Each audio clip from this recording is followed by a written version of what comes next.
بسم اللہ الرحمن الرحیم۔ بندنے اسلام کا پرچم دنیا میں لہرایا ہے، ظلم و ستم کے دور کے اندر حق کا دیپ جلایا ہے، دیوالہ ہے اس لشکر کے جاں بازوں سے، اس لشکر کے جاں بازوں سے ہر باطل گھبرایا ہے۔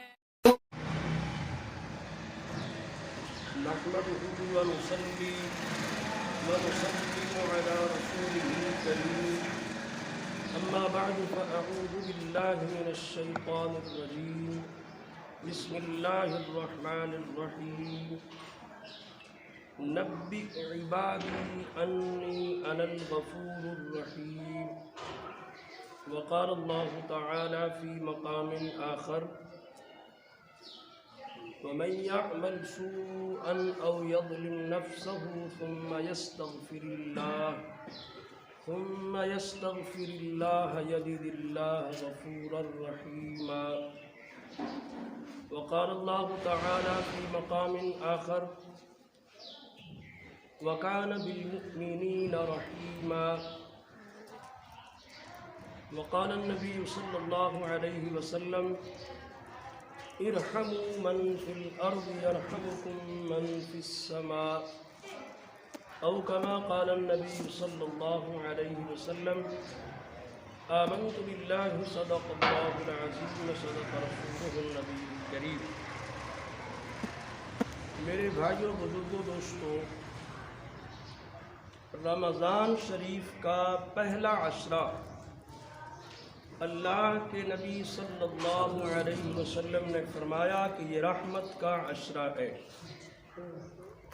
اور دوسرا مغفرت کا عشرہ ہے، اور تیسرا جہنم سے آزادی کا عشرہ ہے۔ تو پہلا عشرہ فرمایا کہ رحمت کا عشرہ ہے، تو رحمت کے بارے میں ہم کچھ چند باتیں کریں گے۔ اللہ پاک ہمیں سمجھنے اور عمل کی توفیق نصیب فرمائے۔ ایک ہوتی ہے رحمت عامہ اور ایک ہوتی ہے رحمت خاصہ۔ عام رحمت عام وقت پر آتی رہتی ہے، اور خاص رحمت اللہ کی خاص وقت میں آتی ہے۔ جس طرح اللہ کے نبی صلی اللہ علیہ وسلم نے فرمایا کہ رجب یہ میری امت کا مہینہ ہے، اور رجب کو باقی مہینوں پر ایسے ہی فضیلت حاصل ہے جس طرح میری امت کو باقی امتوں کے مقابلے میں فضیلت حاصل ہے۔ سبحان اللہ۔ اور فرمایا کہ شعبان یہ میرا مہینہ ہے، اور شعبان کو اسی طرح باقی مہینوں پر فضیلت حاصل ہے جس طرح کہ مجھے باقی انبیاء پر فضیلت حاصل ہے۔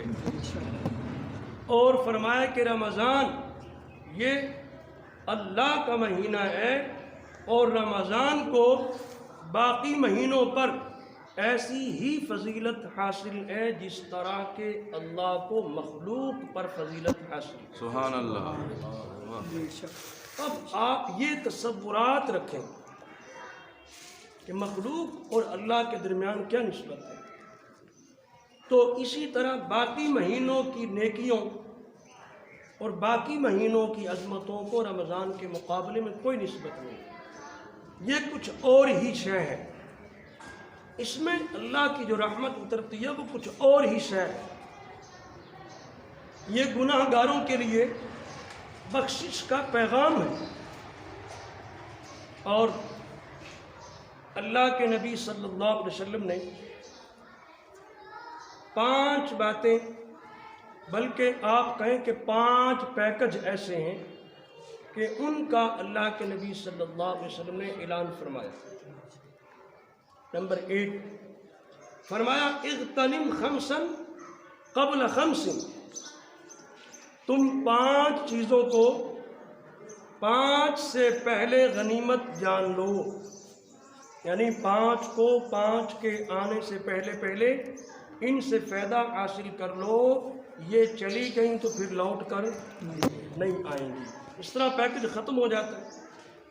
نمبر 1 فرمایا حیات کا قبل موت، اپنی زندگی کو اپنی موت سے پہلے غنیمت جان لو۔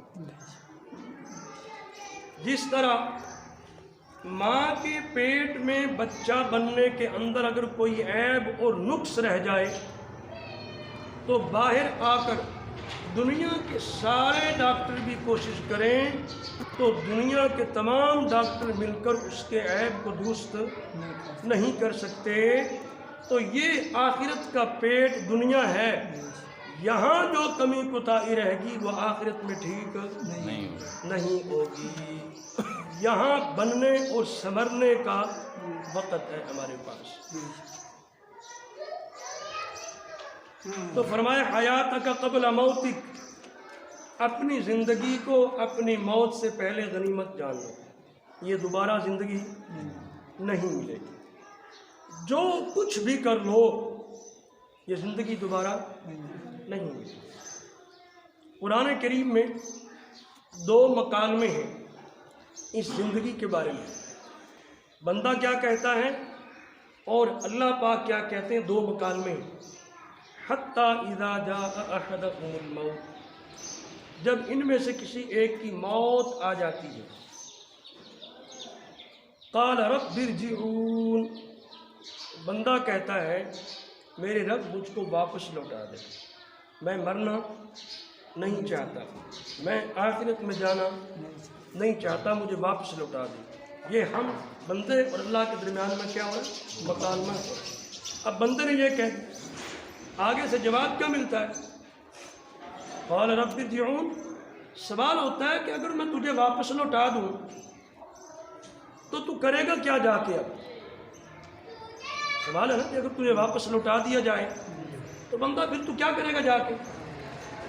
لعلی اعمل صالحا فیما ترکت، میں جو مال جمع کر کے چھوڑ کے آیا ہوں اب میں جا کے اس کے ذریعے سے نیک کام کروں گا، یعنی کیا کروں گا، اس کو سخاوت کروں گا اللہ کے رستے میں، اس مال کو لگا کے لعلی اعمل صالحا، شاید کہ میں بھی اب نیک اعمال کر لوں۔ جواب کیا ملتا ہے، کلا، ہرگز ایسا نہیں ہو سکتا۔ دوسرا مکالمہ، وَأَنفِقُوا مِمَّا رَزَقْنَاكُمْ مِن قَبْلِ أَن يَأْتِيَ أَحَدَكُمُ الْمَوْتُ، تم خرچ کر لو اس سے پہلے کہ تم میں سے کسی ایک کی موت آ جائے۔ پھر کیا کہے، فَيَقُولَ رَبِّ لَوْلَا أَخَّرْتَنِي إِلَىٰ أَجَلٍ قَرِيبٍ، وہ تھا موت آنے کے بعد، یہ ہیں ابھی موت کے آثار ظاہر ہوئے تو بندہ اللہ سے کیا کہتا ہے کہ إِلَىٰ أَجَلٍ قَرِيبٍ، تھوڑا سا وقت مجھے دے دیا جائے، یعنی میری موت کو ایک لمحے کے لیے مؤخر کر دیا جائے، مجھے تھوڑا سا ٹائم دے دیا جائے۔ پھر وہی سوال ہوتا ہے، اے میرے بندے اگر تجھے وقت دے دیا جائے تو تو کیا کرے گا، فَأَصَّدَّقَ وَأَكُن مِّنَ الصَّالِحِينَ، میں اپنے مال کو صدقہ کر دوں گا اور میں بھی نیک لوگوں میں شامل ہو جاؤں گا۔ اب یہاں بھی وہی جواب، وَلَن يُؤَخِّرَ اللَّهُ نَفْسًا إِذَا جَاءَ أَجَلُهَا، ہم کسی کی موت کو ایک لمحہ بھی مؤخر نہیں کرتے جب موت کا وقت آ جاتا، نہ تو ایک لمحہ موت پہلے آئے گی نہ ایک لمحہ دیر ہو سکتی۔ اب ہمیں کسی کو کوئی پتہ نہیں کہ ہماری موت کا وقت اللہ کے ہاں کیا طے، کسی جگہ کا پتہ نہیں کون سی جگہ طے، اس موت کی کیفیت کا ہمیں پتہ نہیں کس کیفیت میں موت آئے گی، بیماری میں آئے گی، کسی حادثے میں آئے گی، کسی ایکسیڈنٹ میں آئے گی، کوئی قتل و غارت ہوگی، کیا ہوگا کوئی پتہ نہیں۔ تو فرمایا کہ حیات کا قبل موتک، سب سے پہلا پیکج کیا ہے؟ زندگی کا پیکج ہے، اس کو موت کے آنے سے پہلے پہلے غنیمت جان لے۔ دوسرا فرمایا شباب کا قبل حرمی، تو اپنی جوانی کو بڑھاپے کے آنے سے پہلے پہلے غنیمت جان لے۔ ایسا نہ ہو کہ بڑھاپا آ جائے اور پھر تو کام نہ کر سکے۔ تیسرا فرمایا صحت کا قبل سقمک، اپنی صحت کو بیماری کے آنے سے پہلے پہلے غنیمت جان لے۔ بیمار آدمی تو پھر وہ کام نہیں کر سکتا۔ اور فرمایا فراغ کا قبل شغلک، اپنے فارغ وقت کو مشغول ہونے سے پہلے پہلے غنیمت جان لے، یعنی ذمہ داریاں پڑھنے سے پہلے پہلے اس سے فائدہ اٹھا لو۔ اور پانچواں فرمایا غنا کا قبل فقرک، اپنی امیری کو غریبی کے آنے سے پہلے پہلے غنیمت جان لے۔ غریب ہونے میں کوئی وقت نہیں لگتا، بیماری آنے میں کوئی پتہ نہیں چلتا۔ تو یہ 5 پیکج ہیں، ان سے فائدہ اٹھا لو۔ اللہ کی رحمت، قرآن شریف فرماتا ہے کہ رحمت جو ہے اللہ کی وہ کن لوگوں کے قریب ہے؟ فرمایا ان رحمت اللہ قریب من المحسنین۔ اس کے 2 مفہوم مفسرین نے لکھے ہیں۔ اللہ کی رحمت نیکی کرنے والوں کے قریب ہے۔ دوسرا مفہوم یہ ہے اللہ کی رحمت احسان کرنے والوں کے قریب ہے۔ احسان کسے کہیں گے؟ یہ نیکی سے بھی تھوڑا سا اوپر کا درجہ ہے۔ احسان نیکی سے بھی اوپر کے درجے کو کہتے ہیں۔ مثلا ایک آدمی نے آپ کے ساتھ زیادتی کی، آپ نے اس کو معاف کر دیا، یہ کیا ہو گئی؟ نیکی۔ اب معاف کرنے کے بعد آپ اس کو ہدیہ بھی دے رہے ہیں، جیسا کہ میں نے آپ کو امام ابو حنیفہ رحمہ اللہ کا واقعہ سنایا تھا کہ ایک آدمی نے امام ابو حنیفہ رحمہ اللہ کو کیا کہا؟ برا بھلا کا، غیبت کی، گالیاں دی۔ تو آپ کو جب پتہ چلا تو آپ نے کھجوروں کا تھال بھر کے اس کے لیے تحفے کے طور پر بھیجا۔ لوگوں نے معاملہ دیکھ کے بڑے حیران ہو کہ یہ کیا وجہ ہوئی؟ تو فرمایا کہ حدیث پاک کے اندر آتا ہے جو آدمی کسی کی غیبت کرتا ہے وہ اپنی نیکیاں اس کو دے دیتا ہے جس کی غیبت کی جا رہی ہے۔ تو اس اللہ کے بندے نے مجھے اپنی نیکیاں دیں اور میں اتنا بھی نہ کروں کہ اس کو بدلے میں کھجوریں دے دوں۔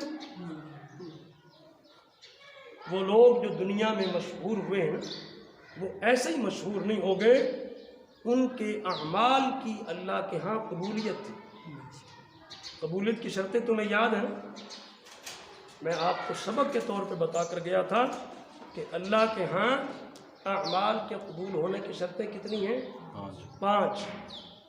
عقیدہ درست، نیت درست، کھانا پینا درست، عمل کی سند درست، اور عمل کے مطابق علم درست۔ تو بہرحال جو لوگ بھی دنیا میں مشہور ہوئے ہیں تو ان کے پیچھے ان کے اعمال ہیں، ان کا کردار ہے، ان کا تقوی ہے۔ تو اللہ کی رحمت کن کے قریب ہے؟ محسنین کے قریب ہے۔ تو احسان کا درجہ نیکی سے بھی ذرا تھوڑا سا اوپر کا درجہ۔ میمون بن مہران رحمہ اللہ تعالی، ان کے مہمان آئے، بیٹھے ہوئے تھے، انہوں نے لونڈی کو کہا کہ کھانا لے آؤ، تو خادمہ ہوتی وہ شوربے کا گرم کٹورا ہاتھ میں لیے آ رہی ہے۔ اب اس کا کہیں پاؤں اڑ گیا اور وہ گرم شوربے کا کٹورا کس کے اوپر گرا؟ جا کے اللہ کے ولی میمون بن مہران کے اوپر گر گیا۔ اب گرم سے جسم بھی جلا، کپڑے بھی خراب ہوئے، اور مہمانوں کے سامنے آدمی کی شرمندگی بھی ہوتی۔ انہوں نے غصے سے اپنی لونڈی کی طرف دیکھا تو اس وقت کی لونڈیاں بھی اتنا قرآن جانتی تھیں کہ فوراً اس نے قرآن کی آیت پڑھی وَالْكَاظِمِينَ الْغَيْظَ. متقین کی صفات قرآن بیان کرتا ہے نا، وَالْكَاظِمِينَ الْغَيْظَ، وہ غصے کو کیا کرتے ہیں؟ پی جاتے ہیں، جو متقین ہوتے ہیں. انہوں نے جب قرآن کی آیت سنی فوراً کہا میں نے اپنے غصے کو پی لیا، اپنی نگاہیں نیچے کر. قرآن پر عمل کس طرح ہو رہا ہے. اور پھر لوڈی نے پڑھا وَالْعَافِينَ عَنِ النَّاسِ، اور لوگوں کو معاف کر دیتی کہ جا میں نے تجھ کو معاف کر.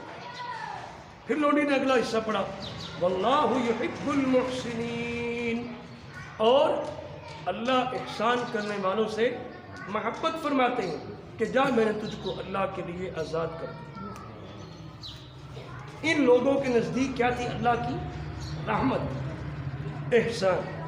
تو ان رحمت اللہ قریب من المحسنین، اللہ کی رحمت کن کے قریب ہے؟ محسنین کے قریب ہے. دوسری آیت وَرَحْمَتِي وَسِعَتْ كُلَّ شَيْءٍ، اللہ کی رحمت جو ہے وہ کائنات کی ہر چیز پر بھاری ہے. کائنات کی ہر چیز پر بھاری ہے. ریت کے ذرات دنیا میں زیادہ ہیں یا اللہ کی رحمت زیادہ ہے؟ اللہ کی رحمت زیادہ ہے. بارش کے ساتھ جو قطرے اترتے ہیں اس ساری بارش کو ملایا جائے، سمندر کے پانی، دریاؤں کے پانی، نہروں کے پانی، چشموں کے پانی اور زیر زمین جو پانی ہے، ساری کائنات کے پانیوں کو جمع کرو تو ان پانیوں کے قطرے زیادہ ہیں یا اللہ کی رحمت زیادہ ہے؟ اللہ کی رحمت زیادہ ہے. ایک نوجوان اللہ کے نبی صلی اللہ علیہ وسلم بیٹھے ہوئے مسجد نبوی کے اندر، عمر فاروق رضی اللہ تعالی عنہ روتے ہوئے آئے، اے اللہ کے نبی صلی اللہ علیہ وسلم، ایک نوجوان باہر رو رہا ہے اور اس کے رونے نے مجھے بھی رلا دیا. وہ اس انداز میں رو رہا ہے اور کہہ رہا کہ میں نے گناہ کیا، میں نے گناہ کیا، میں نے گناہ کیا. آپ نے فرمایا اس کو بلا کے لاؤ. نوجوان آ گیا. آپ نے فرمایا کہ تو نے کیا گناہ کیا؟ اب وہ کہتا ہے اللہ کے نبی میں نے بہت بڑا گناہ کیا، میں نے بہت بڑا گناہ کیا. آپ نے فرمایا تیرا گناہ آسمانوں سے بھی بڑا؟ اس نے کہا ہاں میرا گناہ آسمانوں سے بھی بڑا. آپ نے فرمایا تیرا گناہ کیا زمین و آسمان سب سے بڑا ہے، ساری کائنات سے بڑا ہے؟ اب وہ لڑکا کہتا نوجوان ہاں ہاں اللہ کے نبی میرا گناہ ساری کائنات سے بھی بڑا ہے. تو پھر آپ نے فرمایا کیا تیرا گناہ اللہ کی رحمت سے بھی بڑا ہے؟ اب اس نے کہا کہ نہیں، اللہ کی رحمت سے بڑا نہیں ہے. تو پھر آپ نے فرمایا کہ بتا تو نے کیا گناہ کیا؟ اس نوجوان نے کیا گناہ بتایا؟ اے اللہ کے نبی صلی اللہ علیہ وسلم، میں کفن چور ہوں اور قبریں کھودتا ہوں. جیسے کوئی مردہ قبر میں داخل کرتا تھا، دوبارہ جا کے لوگوں کے جانے کے بعد وہ کفن اتار کے دوبارہ دکان پہ بیچ دیتا تھا. یہ میرا پیشہ ہے، کفن چوری کرنا میرا پیشہ ہے. لیکن گناہ کیا ہوا؟ ایک مرتبہ خوبصورت لڑکی جو تھی اس کی میت کو دفن کیا گیا، اور جب میں اس کا کفن اتارنے کے لیے گیا، جب میں نے اس کو ننگا کیا تو مجھ پر شیطان غالب آ گیا. اللہ کے نبی میں نے اس مردہ لڑکی کے ساتھ قبر میں زنا کر لیا. آپ کانپ گئے، آپ کا چہرہ سرخ ہو گیا. آپ نے فرمایا اٹھ جاؤ یہاں سے، ایسا نہ ہو کہ تیری وجہ سے یہ زمین پھٹ جائے، آسمان پھٹ جائے اور یہ پوری زمین ہلاک ہو جائے. چلو جائیے، چلے جاؤ یہاں سے. اب وہ نوجوان دھاڑے مارتا ہوا جنگل کی طرف نکل گیا. اب وہ زاروں کی تار رو رہا ہے اور جنگل کی طرف بھاگا جا رہا ہے. وہ روتا رہا. اب اس کا کوئی پرسان حال نہیں ہے. اللہ نے جبرائیل امین کو بھیجا کہ جاؤ میرے محبوب کو جا کر بتاؤ کیا مخلوق آپ نے پیدا کی یا میں نے پیدا کی؟ اللہ کی رحمت کا حال دیکھیے. جبرائیل آئے، اللہ پاک فرماتے ہیں کہ مخلوق آپ نے پیدا کی یا میں نے؟ آپ نے فرمایا مجھے بھی اور سب کو اللہ نے پیدا کیا. پھر فرمایا جبرائیل نے کہ اللہ پاک فرماتے ہیں کہ گناہوں کو معاف کرنے کا اختیار آپ کے پاس ہے یا میرے پاس ہے؟ تو آپ نے فرمایا نہیں، اللہ ہی کے پاس ہے۔ تو فرمایا کہ جاؤ جبرائیل میرے محبوب کو بتا دو کہ اس نوجوان کو بلاؤ اور اس نوجوان کو بلا کے خوشخبری دے دو اور اس کو قرآن کی یہ آیت سنا دو، قل یا عبادی الذین اسرفوا علی انفسہم لا تقنطوا من رحمت اللہ ان اللہ یغفر الذنوب جمیعا۔ اس نوجوان کو بلاؤ، میں نے اس کی توبہ قبول کر لی ہے، اس کو خوشخبری سنا دو کہ اللہ کی رحمت جوش میں آ کر تمہارے گناہوں کو معاف کر دے۔ ہم کبھی غور کریں کہ ہم نے کوئی اتنا بڑا جرم تو نہیں کیا، اگر ہم اللہ کے حضور اپنی توبہ کر لیں، اللہ سے رحمت مانگ لیں، اللہ کی رحمت خاصہ ہمارے بھی سامنے حال ہو سکتی ہے۔ آگے چلیے، قرآن کریم پر جب مطالعہ کریں قرآن کریم کا، آدمی حیران ہو جاتا۔ ہمارے ابا اور ہمارے اماں، ہماری اماں اور ہمارے ابا کا واقعہ قرآن کریم میں نقل ہے۔ آدم علیہ السلام اور اماں حوا علیہ السلام کا واقعہ۔ اب کیا ہوا، ہمارے والدین سے ایک بھول ہوئی، فَأَزَلَّهُمَ الشَّيْطَانُ عَنْهَا، ان کو شیطان نے بھلا دیا۔ لیکن اللہ نے کیا کیا، ہمارے والدین کے کپڑے اتروا دیے۔ ہوا کہ نہیں ہوا؟ جنت مقام تھا، جنت سے نکال کے دنیا میں بھیج دیا، اور پھر اللہ نے ہمارے والدین کا یہ واقعہ پوری مخلوق کو سنا دیا۔ ایسا ہوا کہ نہیں؟ قرآن کریم میں ہے کہ نہیں یہ واقعہ؟ تو جب جو بھی آدمی قرآن پڑھے گا تو وہ اپنے ہمارے ابا کا اماں کا واقعہ نہیں پڑھے گا؟ 40 سال تک مسلسل ابا اور اماں روتے رہے، 40 سال تک روتے رہے، پھر اللہ پاک نے اس لغزش کو کیا کیا، معاف فرما دیا۔ تو بہرحال میں جو بات بتا رہا ہوں نقطہ تفسیر کا وہ یہ ہے کہ ہمارے والدین سے بھول ہوئی تو اللہ نے لباس اتار دیا اور جنت سے نکال دیا اور اس واقعہ کی تشہیر کر دی اور سب کو یہ واقعہ سنا دیا۔ لیکن آج کتنے ہی مسلمان ایسے ہیں جو لباس اتار کر گناہ کرتے ہیں۔ اللہ کی رحمت دیکھیے کہ اللہ پھر ان جسموں کو دوبارہ لباس پہنا دیتا ہے۔ یہ اللہ کی ستاری ہے، یہ خاص اس امت کے لیے اللہ کے نبی کی دعاؤں کا صدقہ ہے۔ ورنہ بنی اسرائیل کی شریعت کو جا کے پڑھیے، جو وہ گناہ کرتے تھے ان کے دروازے پہ لکھا جاتا تھا۔ بعض روایات میں آتا ہے جب بھی کوئی بندہ ان کا گناہ کرتا اس کی پیشانی پہ لکھا جاتا، اگر کوئی چوری کرتا تو چور لکھا جاتا، کوئی شراب پیتا شرابی لکھا جاتا، کوئی زنا کرتا تو زانی لکھا جاتا۔ بتاؤ جس کے ماتھے پہ زانی لکھا جائے وہ گھر سے باہر نکل سکتا ہے؟ جس کے دروازے پہ لکھا ہو وہ کیا کرے گا؟ لوگ گزریں گے تو پڑھیں گے۔ ان کو اللہ پاک نے اس طرح سے ذلیل کیا، اور جب انہوں نے آپس میں قتل و غارت کی تو اللہ نے ان کو کیا بنا دیا، وَجَعَلَ مِنْهُمُ الْقِرَادَةَ وَالْخَنَازِيرَ، اللہ نے آدھے بنی اسرائیل والوں کو بندر بنا دیا اور آدھوں کو خنزیر بنا دیا۔ اللہ نے ان کی شکلوں کو مسخ کر دیا۔ آج امت مسلمہ کے لوگ بھی گناہ کرتے ہیں لیکن اللہ ان کی شکلوں کو مسخ نہیں کرتا۔ یہ اللہ کی رحمت ہے یا نہیں؟ لوگ گناہ کرتے ہیں، اللہ اس کا چرچا نہیں کرتا، اللہ ان کے گناہوں کو چھپا رہا ہے۔ زنا کر کے آئے، اللہ نے اب جسم ننگا کر کے زنا کیا، گناہ کیا۔ اگر ایسا ہوتا، اللہ نہ کرے، اگر اللہ ان کو لباس نہ پہناتا اور لباس ان سے چھین لیتا اور وہ کبھی لباس نہ پہن سکتے تو وہ دنیا گلیوں میں ننگے پھرتے، اپنے گھر کی طرف ننگے آتے، بتاؤ کیا عالم ہوتا؟ لوگ ان کا جنازہ بھی نہ پڑھتے، لوگ ان کو مردود کہتے کہ یہ وہ دو مردود ہیں، یہ لوگ ان کو اپنی بستی میں نہ رہنے دیتے، ماں باپ ان کو اپنے گھروں سے نکال دیتے، ان کو محلوں سے گلیوں سے لوگ نکال دیتے، وہ جنگلوں میں جا کے مرتے، نہ ان کو کوئی پانی پلاتا، نہ ان کو کوئی کھانا کھلاتا، نہ ان کو کوئی جنازہ پڑھتا۔ لوگ کہتے یہ وہ دو مردود ہیں، انہوں نے زنا کیا۔ ہے، یہ اللہ نے کتنی ستاری کی ہے، یہ خدا کی رحمت نہیں ہے کہ کپڑے اتار کے گناہ کیا ہے، اللہ نے پھر سے جسم پہ کپڑے پہنا دیا، اپنے گھر واپس لوٹا۔ نہ گھر والوں کو اللہ نے بتایا، نہ لوگوں کو بتایا، نہ مسجد کے امام کو بتایا کہ تیرے پیچھے نماز پڑھنے والوں میں زانی لوگ بھی ہیں۔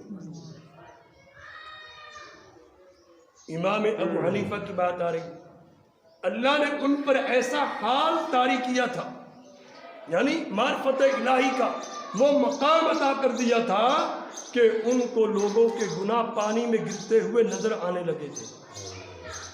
کہتے ہیں جب آدمی وضو کرتا ہے، حدیث پاک کے اندر آتا ہے، تو جس جسم کے عضو پر کیا گرتا ہے؟ پانی گرتا ہے، تو اس سے سارے گناہ اس عضو کے کیا ہوتے ہیں؟ وہ نیچے گر رہے ہوتے ہیں۔ اور یہی علماء فقہاء نے نقطہ لکھا ہے کہ وہ جو پانی گر رہا ہوتا ہے نا، آپ اس سے دوبارہ وضو نہیں کر سکتے، حالانکہ وہ پانی تو پاک ہے۔ وضو والا پانی ناپاک نہیں ہوتا، کپڑے کو لگ جائے تو کپڑا ناپاک نہیں ہوتا، لیکن آپ وضو نہیں کر سکتے۔ وہاں مسئلہ کیا ہے؟ تو علماء کرام فرماتے ہیں یہ پانی طاہر ہے، مطہر نہیں ہے، پاک تو ہے، پاک کرنے والا نہیں ہے۔ وجہ پوچھی اس کی کیا وجہ ہے؟ پاک تو ہے، پاک کرنے والا نہیں ہے۔ پانی جب پاک ہے تو دوسرا آدمی اس سے وضو کیوں نہیں کر سکتا؟ فرمایا اس میں اس آدمی کے گناہ جمع ہے، یہ وجہ ہے۔ تو ان کے سامنے لوگ وضو کرتے، اب کوئی کس حالت میں آتا، کوئی کس حال میں آتا، انہوں نے پھر اللہ سے دعا کی کہ یا اللہ میں تو اس طرح وضو ہی نہیں کر پاؤں گا، تو اس حال کو مجھ سے واپس اٹھا دے۔ ایسے لوگ دنیا میں گزرے، تو یہ اللہ کی رحمت ہے کہ اللہ نے ہمارے گناہوں پہ کیا کر دیا ہے؟ پردہ ڈالا۔ لیکن ہمیں بھی اللہ کے اس پردے سے شرم آنی چاہیے، ہمیں بھی حیا آنی چاہیے۔ تو یہ جو رمضان ہے یہ رحمت کا عشرہ ہے، تو ہمیں زیادہ سے زیادہ چاہیے کہ اللہ کی رحمت کو کیا کریں؟ لوٹ لیں۔ جنت کی سیل لگی ہوئی ہے، جنت کے دروازے کھلے ہوئے ہیں اور جہنم کے دروازے بند ہیں، اور دریاؤں میں مچھلیاں ہمارے لیے کیا کر رہی ہیں؟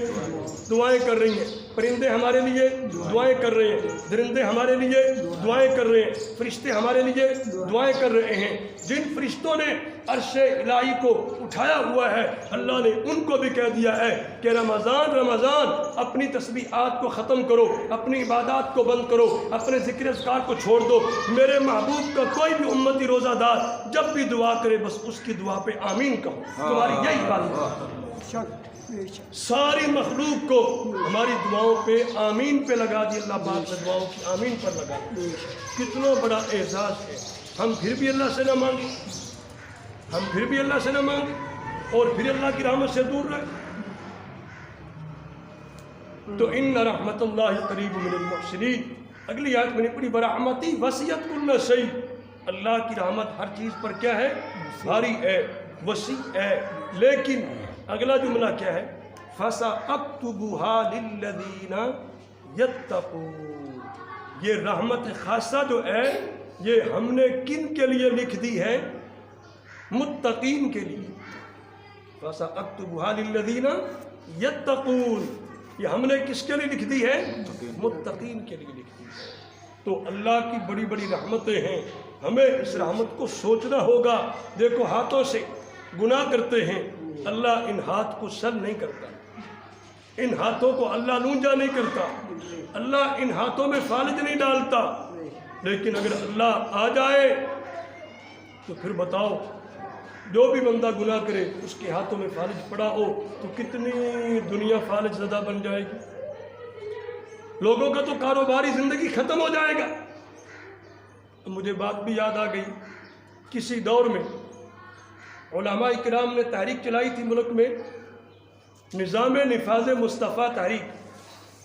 تو اس میں اسٹیٹ پر علماء کرام تقریر کرتے تھے کہ اسمبلیوں سے یہ قانون پاس کیا جائے، عدالت یہ قانون جاری کرے کہ چور کا ہاتھ کاٹ دیا جائے۔ اب علماء اپنے پاس سے بتاتے تھے یا قرآن سے بتاتے تھے؟ لوگ کہتے ہیں مولوی اپنا دین بنا لیندے نہیں، اپنے فتوے دیندے نہیں۔ یہ بھی لوگوں کا فتنہ ہے۔ ایک جملہ یاد رکھ لو، علماء کرام کافر بناتے نہیں ہیں، علماء اکرام تو کافر بتاتے ہیں۔ یہ دو جملوں میں فرق ہے۔ ڈاکٹر بیماری بناتا نہیں ہے، بیماری بتاتا ہے، کیونکہ اس کو تشخیص کا طریقہ آتا ہے۔ اسی طرح فتنہ گروں کے فتنوں کو جانچنے کا طریقہ علماء کو آتا ہے۔ علماء کسی کو کافر بناتے نہیں ہیں بلکہ کافر بتاتے ہیں، اور شریعت بتاتے، شریعت بناتے نہیں ہیں۔ تو یہ تو قرآن میں ہے، السارق والسارقۃ فاقطعوا ایدیہما، کہ تم چور اور چورنی کا ہاتھ کاٹ دو۔ تو ہمارے سیاستدان اس دور کے انہوں نے تقریر کی جواب میں، لو جی اب یہ علماء یہ مولوی یہ کہنے لگ گئے ہیں کہ چوروں کا ہاتھ کاٹ دو، اس طرح تو سارا ملک ہی ٹنڈا ہو جائے گا۔ بات سمجھے؟ چوروں کا کیا کرو؟ ہاتھ کاٹو تو سارا ملک کیا ہو جائے گا؟ تو نعوذ باللہ سارا ملک چور ہے۔ تو پاگلو، ہاتھ تو اسی کا کٹے گا جو چور ہوگا، جو چوری کرے گا، باقی کو کیا سروکار ہے؟ باقی کیسے ٹنڈے ہو جائیں گے؟ بہرحال اس سے پتہ چلا کہ چوری کہاں کہاں تک پہنچی ہوئی ہے۔ دیکھو ایک چوری تو وہ جو ظاہر نظر آ جاتی، اور کچھ چوریاں وہ ہیں جو ہمارے دل کے اندر چور ہوتا ہے۔ ہمارے دل کے اندر بھی تو چور ہوتا ہے، چور۔ اب دل کے چور کی بات ہے تو میں ایک بات قرآن کے حوالے سے عرض کر دیتا ہوں، وہی بات آ جائے گی۔ منافقت ایمان کے منافی بہت بری خصلت ہے۔ اللہ کے نبی صلی اللہ علیہ وسلم نے فرمایا، اربع من کن فیہ کان منافقا خالصا، جس آدمی میں 4 عادتیں، 4 گناہ نہیں، لفظ عادتیں، گناہ اور ہوتا ہے، عادت اور ہوتی ہے۔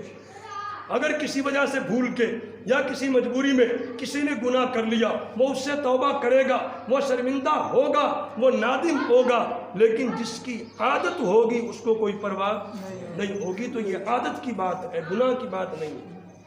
اربع من کن فیہ کان منافقا خالصا، جس میں 4 عادتیں پائی جائیں گی وہ خالص منافق ہو جائے گا۔ نمبر 1، اذا حدث کذب، کہ وہ جب بھی بات کرتا ہے تو جھوٹ بولتا ہے۔ جھوٹ بولنا، تو منافقت کی ابتدا کہاں سے ہوتی ہے؟ جھوٹ بولنے سے۔ یہ میں شاید پہلے بتا چکا ہوں کہ منافقت ایک بیج ہے، اور یہ کاشت ہوتا ہے دل کی زمین پہ، لیکن یہ کاشت کہاں سے ہوتا ہے؟ جھوٹ سے۔ کہاں سے کاشت ہوتا ہے؟ جھوٹ سے۔ جب ایک مرتبہ جھوٹ بول لیتا ہے نا، اور اس سے وہ دائیں بائیں ہو کے وہ بچ گیا، اب اس کو شیطان کہ دیکھو جھوٹ بولنے سے بچ گیا نا، تو لہٰذا یہی طریقہ ہے بچنے کا۔ اب وہ جناب اگلی طرح کسی دفعہ اب اگر دیکھا کہ یہ جھوٹ کہیں نہ کہیں سے کوئی نکل رہا ہے، ظاہر ہو رہا ہے، تو اور اس کے ساتھ جھوٹ ملاؤ، اس کو اور دبا دو، پھر بھی نہ بات میں جھوٹی قسم اٹھا جاؤ۔ تو بہرحال فرمایا اذا حدث کذب، جب بات کرتا ہے تو جھوٹ بولتا ہے۔ وَإِذَا وَعَدَ أَخْلَفَ، اور جب وعدہ کرتا ہے تو وعدہ خلافی کرتا ہے۔ آج ہم زندگی میں کتنی وعدہ خلافیاں کرتے ہیں۔ کسی دکاندار خاص، یہ درزی مولی موچی دھوبی، ان کے پاس چلے جاؤ، کبھی انہوں نے ٹائم پہ کپڑے، میں ویسے ایک ضمن بات عرض کر رہا ہوں، یعنی ہماری معاشرت میں، ہمارے معاملات میں وعدہ خلافی کتنی داخل ہوگی۔ نمبر 3 فرمایا وَإِذَا تُؤْمِنَ خَانَ، اور جب بھی کسی کے پاس کوئی امانت رکھو تو کیا کرتا ہے؟ اس میں خیانت کرتا ہے۔ اور مجلس بھی امانت ہوتی ہے، اگر کوئی مجلس کی بات بار باہر بتائے تو وہ بھی کیا ہے؟ خیانت ہوتی ہے۔ اور چوتھی فرمایا وَإِذَا خَاصَمَ فَجَرَ، اور جب بھی جھگڑا کرتا ہے تو کیا کرتا ہے؟ گالیاں نکالتا ہے۔ تو میرے بھائیوں، یہ وہ چیزیں ہیں جو اللہ کی رحمت سے کیا کر دیتی ہیں؟ دور کر دیتی ہیں، اللہ کی رحمت سے دور کر دیتی ہیں۔ تو ہم نے جب رحمت کو سمیٹنا ہے نا، تو اس رحمت کو سمیٹ کے رکھنا کہاں ہے؟ کیوں بھائی؟ اللہ کی رحمت کو ہم سمیٹیں گے، پہلا اشرا ہے، پورا رمضان ہی سمیٹیں گے، پوری زندگی بلکہ سمیٹتے ہیں، تو اس رحمت کو رکھیں گے کہاں؟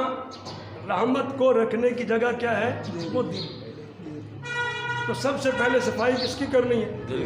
وہ دل کی کرنی ہے۔ ہم نے ابتدا یہاں سے کرنی ہے کہ اس میں کیا کچھ ہے۔ خالی ہوگا تو اس میں رکھی جائے گی. اپنے دلوں پر توجہ کریں. قلب سلیم کی تفسیر میں آپ کو بتا چکا ہوں. قلب سلیم کسے کہتے ہیں، پچھلے درس میں یہ بات ہو چکی تھی. تو ورحمتی وسیعت کل شیء، اور فرمایا وکان بالمؤمنین رحیما، اللہ ایمان والوں کے ساتھ کیا ہے؟ رحیم ہے. ومن یعمل سوءا او یظلم، جب بھی تم کوئی عمل برا کر لو، او یظلم، یا ظلم کر بیٹھو، تو پھر کیا کرو؟ ثم یستغفر اللہ، پھر وہ آدمی ظلم کرنے والا، برائی کرنے والا استغفار کرے تو یجد اللہ غفور الرحیم، وہ اللہ کو کیا پائے گا؟ غفور بھی پائے گا اور اللہ کو رحیم بھی پائے گا. اللہ کی کتنی رحمت ہے. لیکن سچی طلب ہو. وہ واقعہ ہے نا پرانے لوگوں کا. اللہ کے نبی صلی اللہ علیہ وسلم نے فرمایا کہ ایک آدمی قاتل تھا، اس کو قتل کرنے میں بڑا مزہ آتا تھا. اس نے کتنے قتل کیے تھے؟ 99. اتنا بڑا قاتل ہے، 99 قتل کیے. اور اب اس کے دل میں بات آئی، آخر انسان ہے کہ یار میں کس راستے پہ نکل گیا، میں نے اتنے لوگوں کو قتل کر دیا، اس میں پتہ نہیں کتنے بہنوں کے بھائی ہوں گے، ان کی بہنیں پتہ نہیں کتنی روئی ہوں گی، اس میں سے کتنے بچے یتیم ہوئے ہوں گے، ان کے بچے پتہ نہیں کتنے روئے ہوں گے، اور میرے لیے کتنے خامدوں کی بیویوں نے بد دعائیں کی، میں نے کتنے خامدوں کو قتل کیا، کتنے بیٹوں کو قتل کیا، کتنے بھائیوں کو قتل کیا، کتنے باپوں کو قتل کیا. ایک آدمی کے ساتھ کتنے رشتے متعلق ہوتے ہیں، کسی کا کوئی ماموں ہے، کسی کا پھوپھا ہے، کسی کا خالو ہے، کسی کا باپ ہے، کسی کا خامد ہے، کسی کا بھائی ہے، کسی کا بیٹا ہے. آدمی ایک ہوتا ہے، اس کے ساتھ رشتے کتنے متعلق ہوتے ہیں. تو کن کن لوگوں کو میں نے رلایا، او ظالم تیرا کیا بنے گا، تیرا کیا بنے گا. اب اس کے دل میں سوچ آئی کہ میں توبہ کر لوں. اب میں کیا کر لوں؟ اللہ کی رحمت، کیا کروں، میں کہاں جاؤں. ایک راہب کے پاس گیا، راہب سے پوچھا کیا میں نے 99 قتل کر دیے، کیا میری کوئی توبہ کی صورت ہے؟ کیونکہ وہ مسئلہ تو نہیں جانتا تھا. اب وہ تو اپنی طرف سے عالم کے پاس گیا. اس راہب نے کہا دفع ہو جاؤ، تو نے اتنے قتل کی، تو اتنا بڑا ظالم ہے، میرے لیے کوئی توبہ نہیں، نکل جا یہاں سے. اس کو غصہ آ گیا. اس نے کہا چلو 100 پورے ہی کریے، انہوں نے قتل کر. ابھی جب توبہ ہی نہیں ہے، وہ تو مایوس ہو گیا. جب اب توبہ ہی نہیں ہے تو پھر کیا کرے. اب اس نے غصہ دلایا، میں نے تو لوگوں کو ویسے قتل کر دیا بغیر غصے کے، تو نے مجھے غصہ دلایا، اس کو بھی کر دے، پورے 100 کر دیا. اب 100 کر کے پھر جا رہا ہے. یا اللہ میں کیا کروں، کوئی توبہ کی شکل ہو، کوئی توبہ کی شکل ہو. چلتے چلتے راستے میں ایک اور عالم مل گیا. اس سے پوچھا کہ بھئی میں نے 100 قتل کیے ہیں، میری توبہ کی کوئی شکل ہو سکتی ہے، میرے لیے بھی کوئی رحمت کا حصہ ہو سکتا ہے؟ تو وہ عالم ذرا لکھا پڑا تھا، علم اس کا گہرا تھا. اس نے کہا ہاں تیری توبہ کی شکل تو ہو سکتی ہے، لیکن اس کے لیے شرط یہ ہے، ایک بستی ہے بصرہ اور ایک بستی ہے اس کے بالمقابل کیا ہے، ہاں ایک بستی ہے کفرہ. پہلے وہ بستی آئے گی اور پھر بستی کیا آئے گی؟ بصرہ. وہ کفرہ جو بستی ہے اس میں سارے کے سارے ظالم ہیں، زانی ہیں، شرابی ہیں، کبابی ہیں، برے لوگ رہتے ہیں. اس سے گزر جانا، آگے کون سی بستی آئے گی؟ بصرہ. اس میں سارے کے سارے نیک لوگ رہتے ہیں، وہ ہر وقت ذکر و اذکار کرتے ہیں، تلاوت کرتے ہیں، ان پر اللہ کی رحمتیں، اللہ کا سکینہ اور فرشتے ان کے ساتھ بیٹھے ہوتے ہیں، ان پر نور برستا ہے.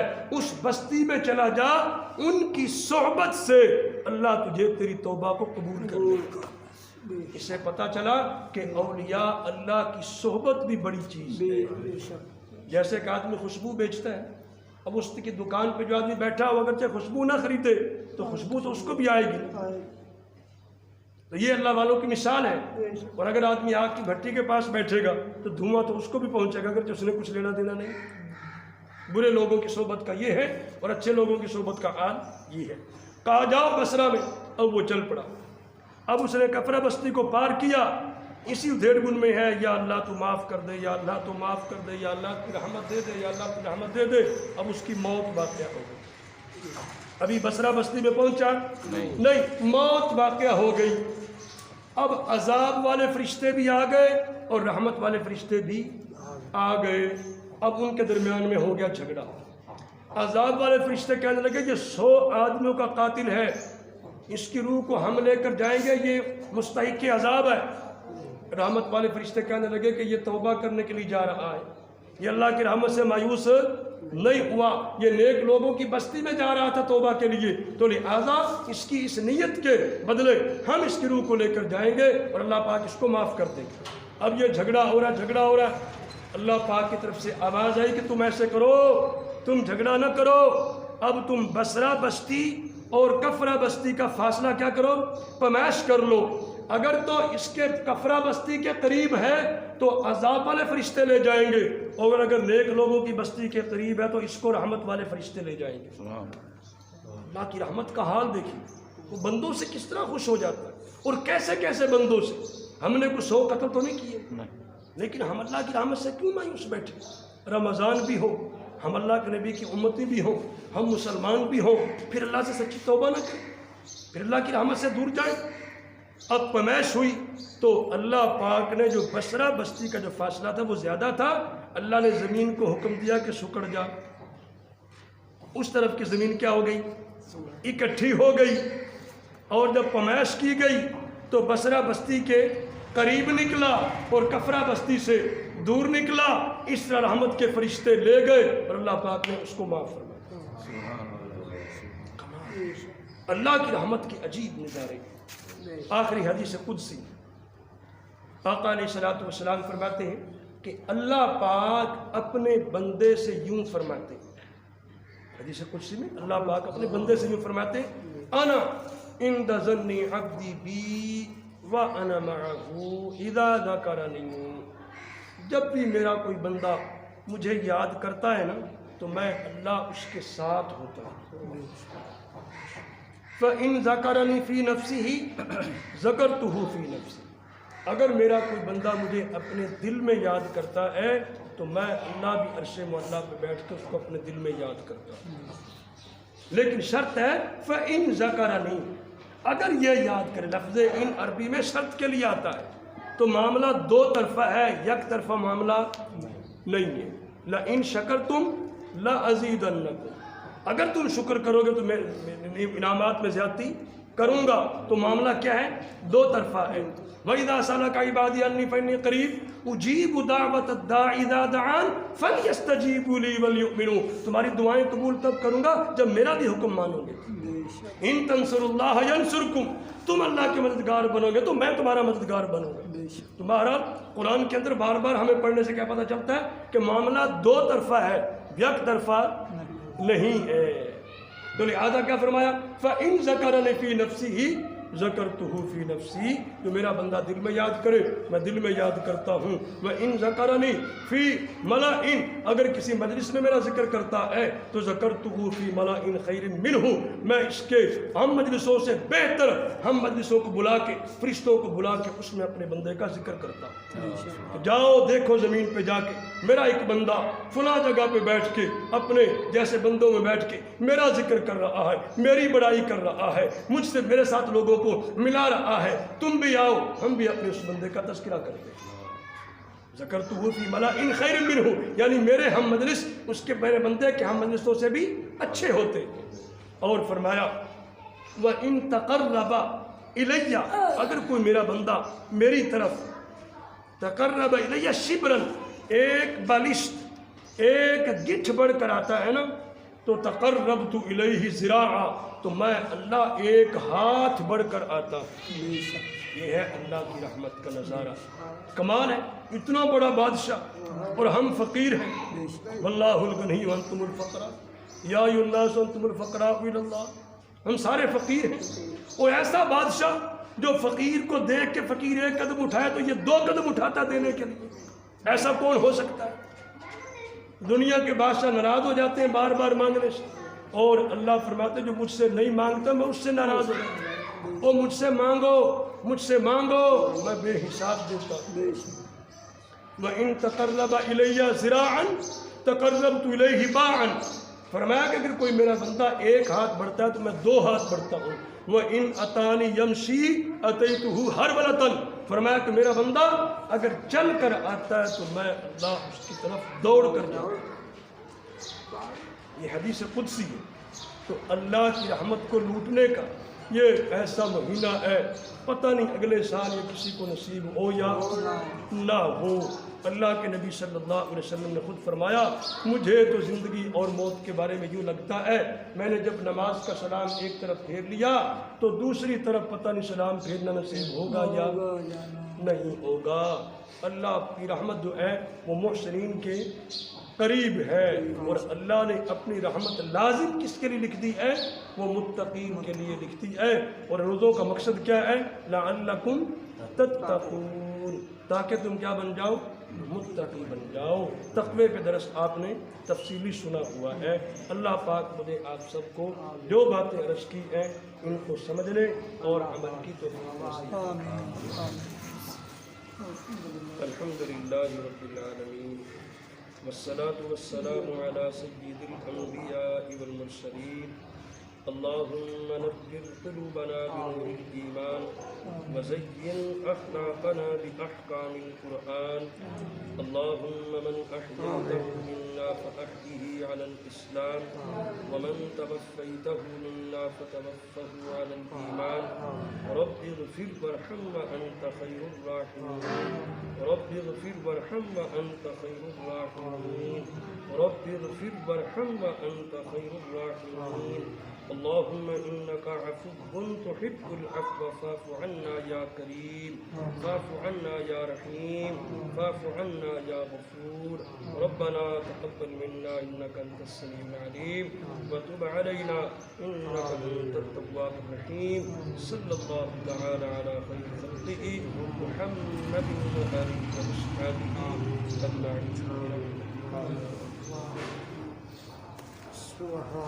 سبحان